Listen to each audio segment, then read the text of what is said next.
Hey guys, it's GoldenSteelTV here. We're back with another Minecraft video, and this time we're expanding the village here by building a few buildings to adequately serve the villagers' jobs and the growing population as well. Alright. As you can see, we're building a library, and I don't know if I'm building it wrong or not, but if I do build it wrong, then I'll have to start all over again and, do that, go through that same process again. Okay, now let's get to sports. Alright, in football, Drew Brees finally retired after 19 years playing for the NFL, and, he officially retired after losing to the Buccaneers in the 2020 playoffs, and losing to the Buccaneers was a sad ending to his career, especially the moment when he embraced Tom Brady, and then the cameras pointed towards him, going inside the tunnel on his way to the locker room. Which is sad, but he had a hell of a career, amassing 80,000 career passing yards, the most in NFL history, and ranked second in passing touchdowns, only behind Tom Brady. And he was selected to numerous Pro Bowls and won the Super Bowl in 2010 against the Colts. And he played for the Chargers initially when he got drafted by them in 2001 in the second round. And the only reason he wasn't drafted in the first round was because of his height. He stood at 6 feet tall, a few inches less than an average quarterback would measure. Nevertheless, it didn't matter. It didn't matter to Brees, as he went on to have an illustrious career, and I realized that I'm building something else, so I'm just gonna have to start all over again. Stupid me. Alright, back to sports. Yeah, his team wasn't that good, as the Chargers had to go through the rebuilding process after drafting Ryan Leaf in 1998, and then that failed, of course, when he became a bust due to his attitude problems, injuries, as well as his bad playing. And after releasing him after just 3 seasons with them, they decided to go after another quarterback, which was Drew Brees. And of course, that leads us to 2004. Philip Rivers gets drafted by the Chargers. Well, actually, he got traded.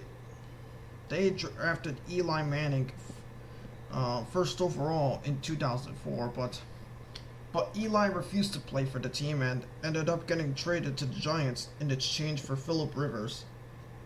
Like Drew Brees, Rivers also had another nice career in the NFL as a quarterback. In 2006, Brees was let go in free agency by the Chargers and signed with the Saints, who were forced to play in San Antonio after Hurricane Katrina devastated New Orleans. And the team needed some help and credibility after many years of mediocrity and so many losses. And Hurricane Katrina was the last straw that the Saints needed to finally gain confidence and hope of fielding a good team following the tragedy, and he was able to bring them a Super Bowl in 2010 by defeating the Colts, led by Peyton Manning, and it's also a happy ending to the team who had sucked for many years until Drew Brees came over, and that was it. Even when the Saints went through some mediocrity in the mid-2010s, he still remained loyal to them. And he was able to make the playoffs for like, let me think, for like 4 years consecutively during those last years of his career. And now he's rode off into the sunset, and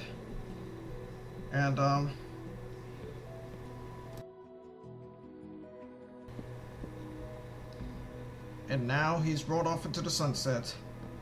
What he's gonna do next is he's accepted a job offer at NBC Sports to cover the NFL. Hopefully he could do Sunday Night Football alongside Al Michaels and Chris Collinsworth. I hope he does become good at the broadcaster job, and I wish him well. And I want to congratulate him on his career. He had a hell of a damn good career, you know. Okay, other than the Drew Brees retirement story, now let's get to the trades. Two major quarterback trades occurred recently, and the first one was of Matthew Stafford being traded by the Lions to the Rams in exchange for Jared Goff. After spending 11 years with the Lions, after being drafted by them first overall in 2009, Stafford was able to enjoy a solid career and has good statistics to back them up. Even though sadly his teams never got going due to their usual mediocrity, making only never winning a playoff game, and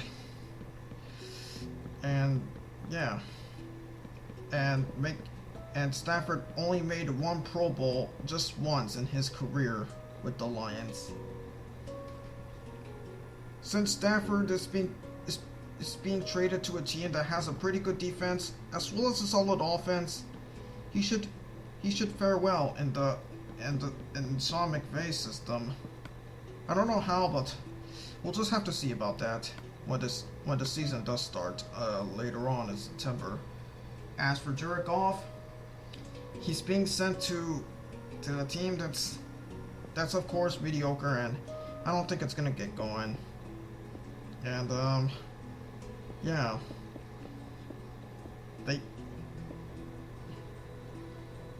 although the Stafford trade for the Rams might be good for that team, unfortunately the trade also sent a first round picks which could hurt their future, and they don't even have a first round pick until at least 2027, which is scary. But when you give away a big contract from a quarterback in exchange for a guy who badly needed to leave a godforsaken team that's mediocre,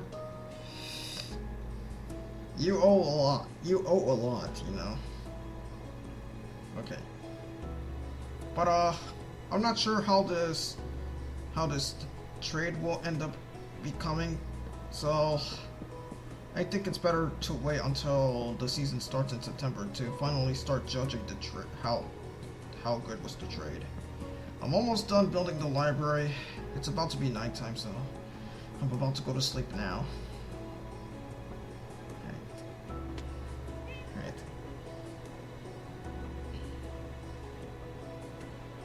Right.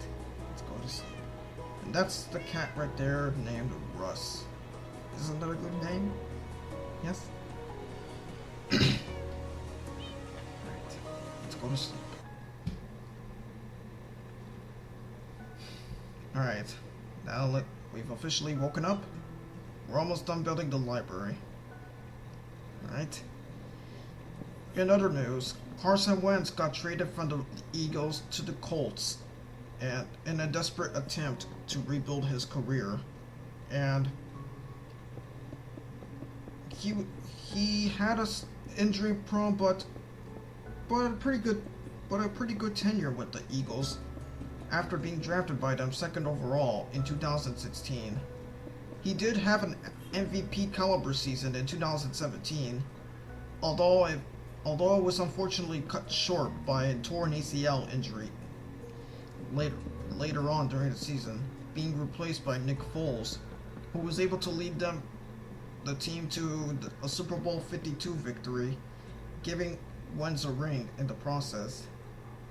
Alright, the library is done now. What do you think?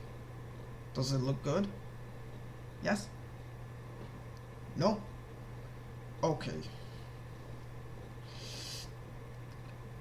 After that, things went downhill from here.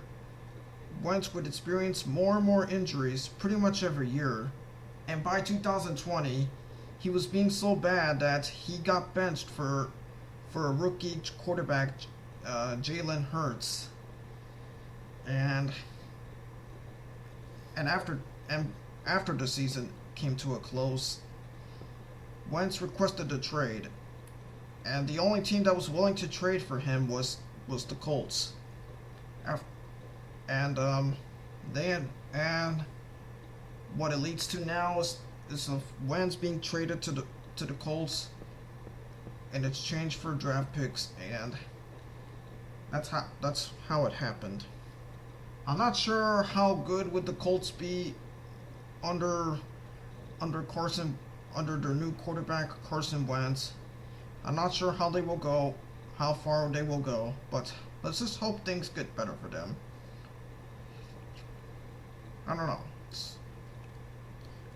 It's not until the start of the season that I start judging how the trade went. So I'm just not gonna talk about how good the trade was until the season. Alright. I'll talk more trades and free agency as it goes on. Alright. Alright. We're building I forgot what it's called. But from what I do remember is that it's okay, yes. It's a blacksmith house. If I'm wrong, then I'll have to do some research and correct myself later. But right now, the blacksmith house is what I'm building. And right. In basketball, we had the NBA All-Star Game that was held in Atlanta, Georgia. We had Team LeBron versus Team Durant in that game. Team LeBron emerged as the winner of that game, with Giannis being named MVP after going 16 out of 16 on 100% perfect field goal percentage. And towards the end of the first half, Damian Lillard and Steph Curry traded half-court threes, which was probably the best part of the game. And the teams for Team Durant, the roster was Bradley Beal, Kyrie Irving, Kawhi Leonard, KD, who was unable to play due to hamstring injury, being replaced by Jason Tatum, Joel Embiid. These were all the starters for that team, with the backups being James Harden, Zion Williamson in his first NBA All-Star appearance, Devin Booker, who was originally snubbed but was chosen as the replacement for one of the players.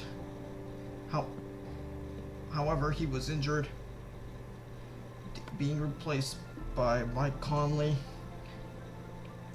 The rest went as follows: Zach LaVine, Julius Randle, Nikola Vucevic, and Donovan Mitchell. The roster from Team LeBron was LeBron, Giannis, Steph Curry, Luka Doncic, and Nikola Jokic, all being the starting five for the team, with backups being Damian Lillard, Ben Simmons, Chris Paul, Jaylen Brown, Paul George, Anthony Davis, who was injured, being replaced by Domantas Sabonis, and Rudy Gobert, last but not least. And that was it.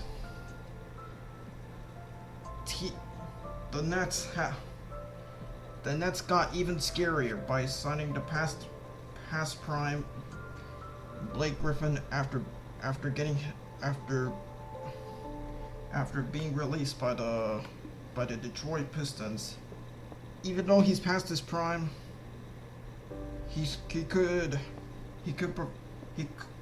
Griffin could ride the bench and help the team a little bit, as the Nets could go for a hopeful playoff and championship run.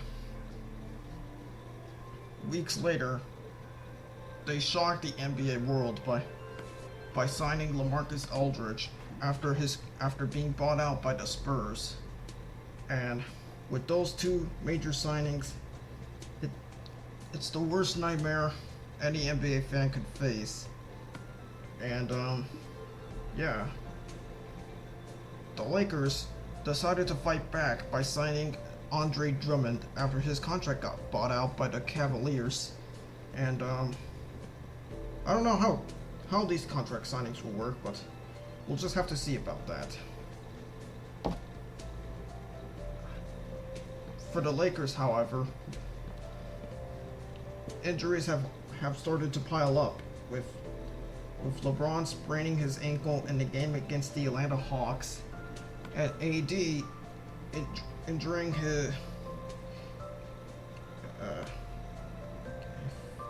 his leg. Though he fortunately didn't tear his Achilles. Had he did tear it, it could have pretty much ended the Lakers' season and their playoff hopes. Right now, the Lakers are still in the playoff race, but LeBron is supposed to be out for weeks, and not sure about AD. When will AD come back? But it's just gonna be a tough battle for the playoff spot for the Lakers. All right. In other NBA news, Lakers legend Elgin Baylor passed away, and if you don't know who he is, he played small forward for the Minneapolis Lakers from 1968, and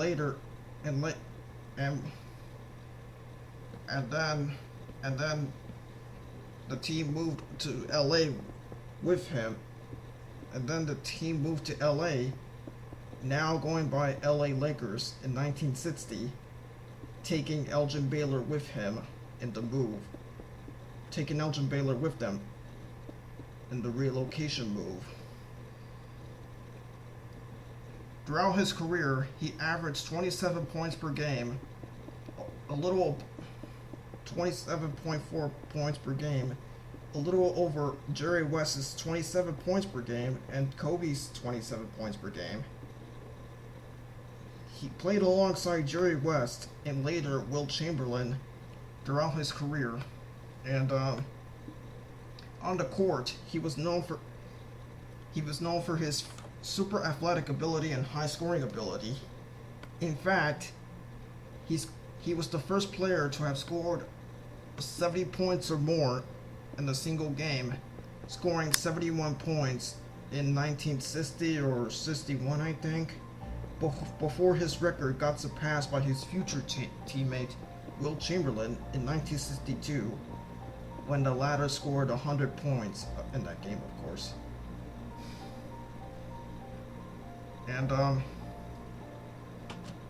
he retired midway through the 1971 to 72 season, and wasn't even part of the championship.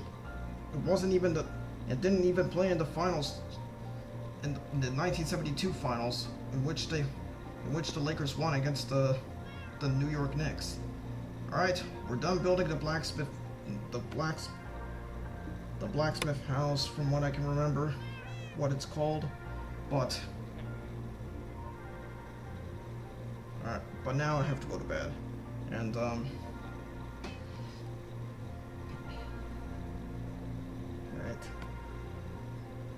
Right now, wanna see the building now? Or later? Okay, back to basketball.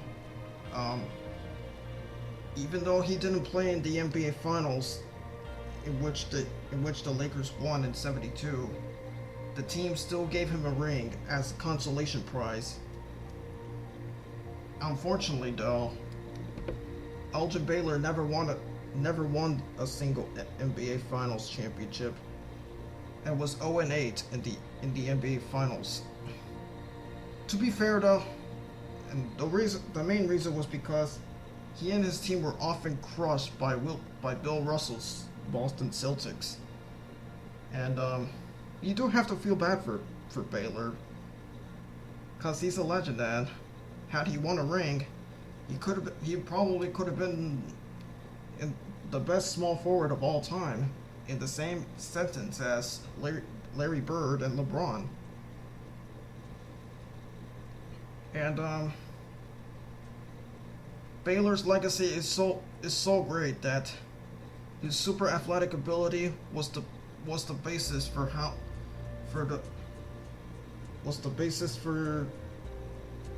NBA players who played similarly to him that would later come up in the NBA generations later, such as Dr. J, Julius Erving, George Gervin, Michael Jordan, Kobe Bryant, LeBron James, and so much more that would come up in the later decades after Baylor's retirement. Anyway, rest in peace, Elgin Baylor. I know he's balling up in heaven with Kobe, Wilt Chamberlain, and Pistol Pete Maravich, and some other players that are not here anymore in this world. Rest in peace. Okay, enough of that. We're just pausing here just to think of what we could build next. I'm already done building the blacksmith house, and trying to think of what I can build next. My brain is literally dying trying to come up with what I can build next. I know.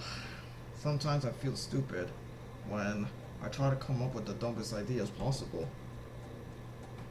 But it's okay though. It happens all the time to a lot of you people, you know? Alright. Now that my brain has processed that idea of building another village building and structure, we can build the butcher's house next. Well, not exactly a house, but the structure that has something to do with the butchers that are in the village. I forgot what it's exactly called, but let's get to work. But first, we have to find some space to do it. Right.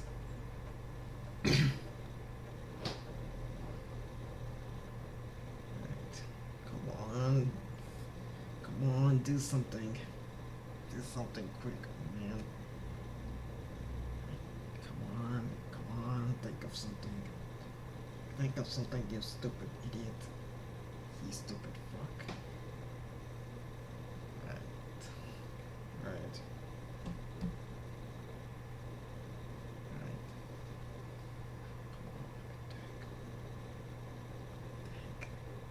Stop trying to gave up on me, you,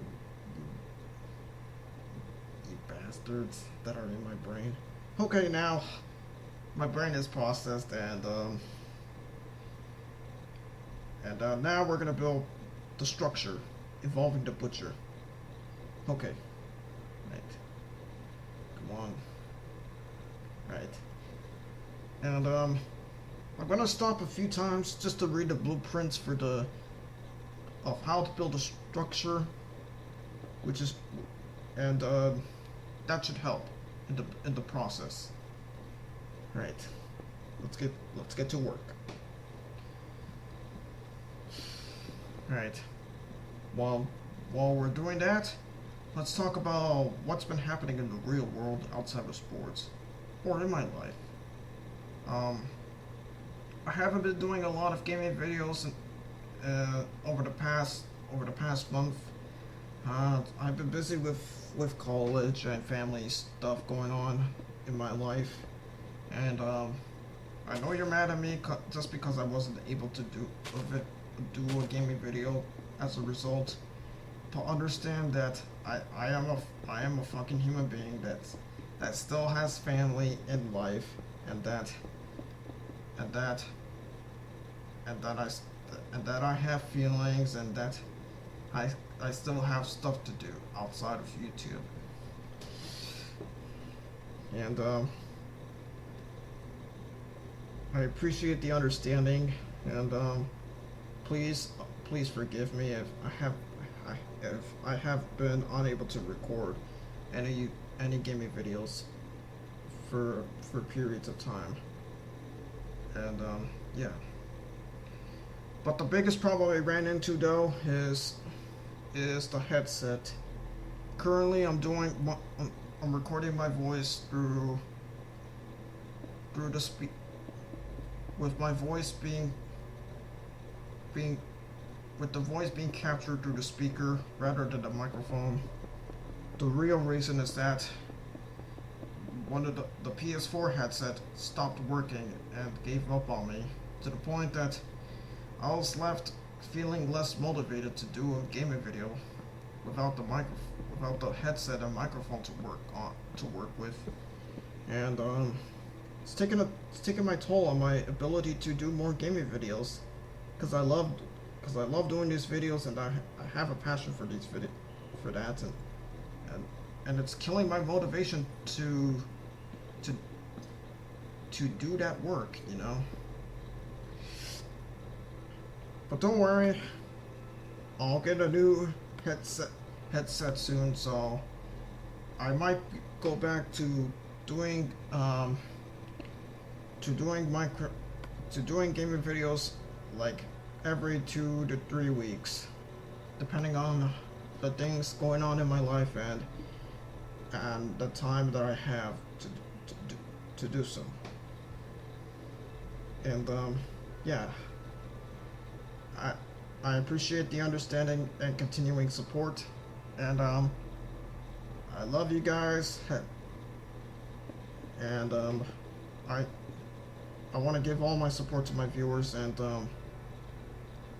I apologize if these things have kept me from making gaming videos in a while, or more or less killing my motivation to do those videos for you guys. But don't worry, I'll try to get everything resolved and try to keep things under control. So yeah. Okay.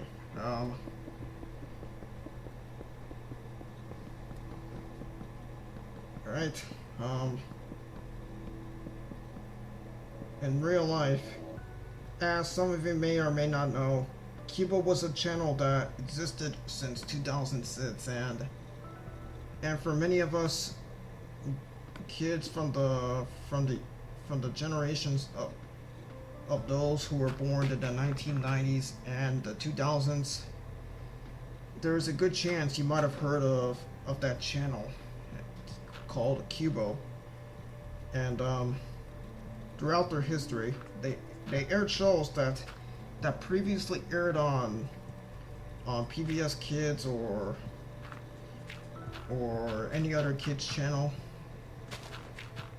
or were never shown on before on Nickelodeon and Cartoon Network, and as well as shows from Canada, England, Australia, among other shows that they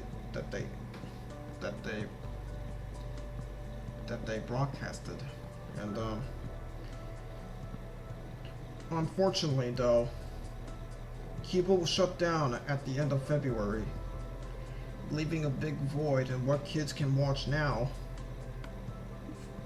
For now, the Cuba brand technically still survives, but its future is uncertain. I really hope, that it can survive as a streaming platform, like most TV networks are doing, to survive and stay in touch with the current generation that watches Netflix and Hulu and HBO Max, but I'm not sure about that. And the real reason Kibo shut down was because the company that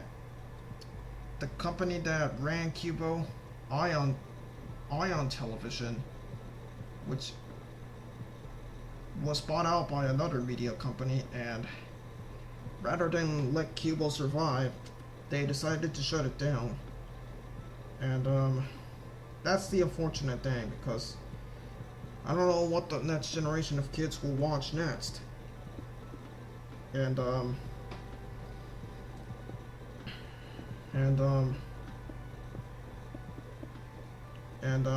they can't just watch YouTube and TikTok and all that bullshit. There's gotta be some shows they can watch, that can keep them away from the weird world of those video platforms that are on the internet, But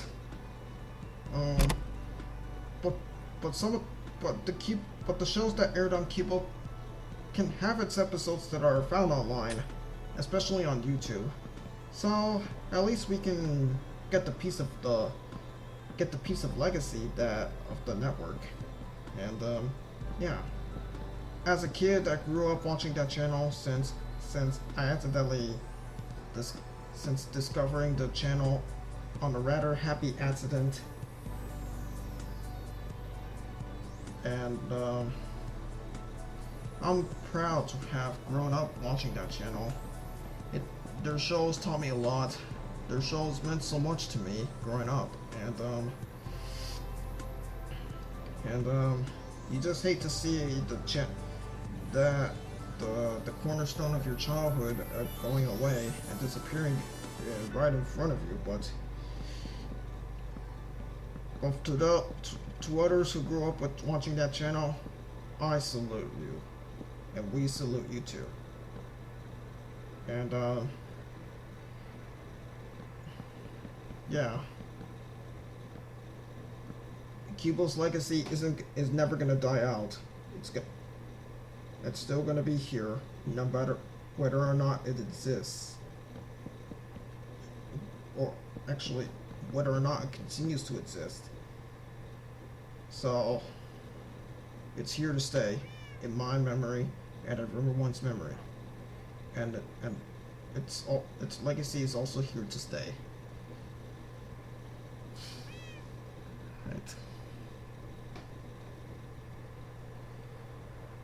Alright, yeah. So that's all I gotta say about Kibo. To the generation that grew up watching that network, don't let your memories of watching that channel die out. Let it live forever in your memories, and pass it on to your kids and to your future descendants until the day you leave the world. And yeah. So the memories of Cuba are never gonna die out. it's forever gonna stay in my brain and in my memory. Okay, other than that, we've already finished building the butcher's house, and now the village is looking much more bigger than ever. As a result, new jobs will be created and more people will come and live here. Alright. We're building one last thing before we go. And it's gonna be a small house that resembles the hut. And sorry about that vibration. It's from my phone, don't worry. Alright. It's gonna be quick, don't worry, it's not gonna take too long. I'll go home after this, so it's just for the sake of time. I won't build anything else anymore after this. Or actually, I might build a few more things in my Minecraft world. But you know what? I could still go on some wacky adventures in my world, just for the hell of it, you know.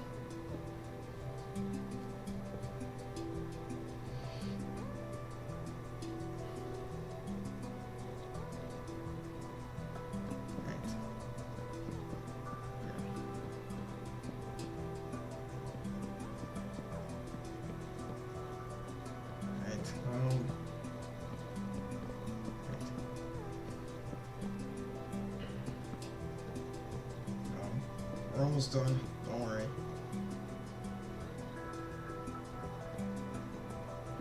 Alright, it's done. But one last thing though. We're gonna add the door and the bed for the villager to sleep in at night. Alright.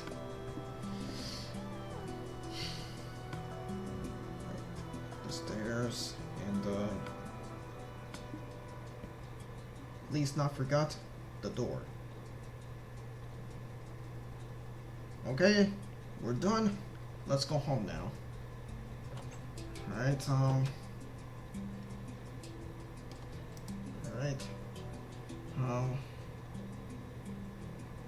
that's the village expansion, everybody. I might expand a few more villages, I could do a few more videos of what I'm doing to other villages, and that's how it's gonna be. Just taking a look at the newly expanded village for one last time before we go home. Alright. There's a lot of real life news I could share, but for the sake of time, I'll explain the rest later in the next video or so. Okay. I don't have anything else on my mind to share with you guys today, other than what's been in my thoughts and what has happened in the real world. But I'm gladly coming home now, and yeah.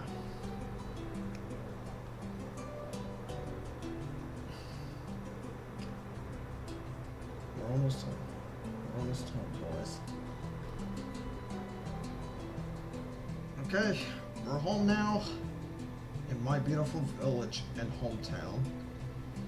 Alright. Alright, these are the villagers here.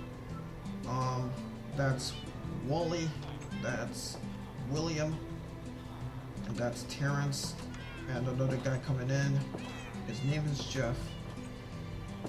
Alright. I believe that's it for this video to share with you guys for today. Alright guys, that's it for this video. Thank you guys for watching, and I'll see you guys next time.